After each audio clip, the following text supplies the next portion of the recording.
So, first of all, log into your Zoho mail account. Click on the My Profile button, on the top right corner.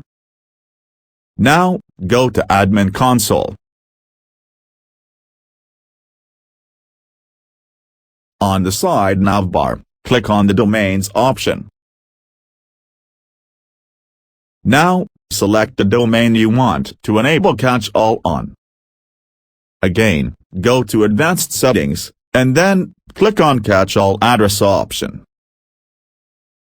Now, add the email address on which you want to catch all the mails.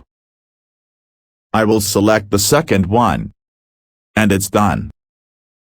Now you will receive all the misspelled emails on this mailbox.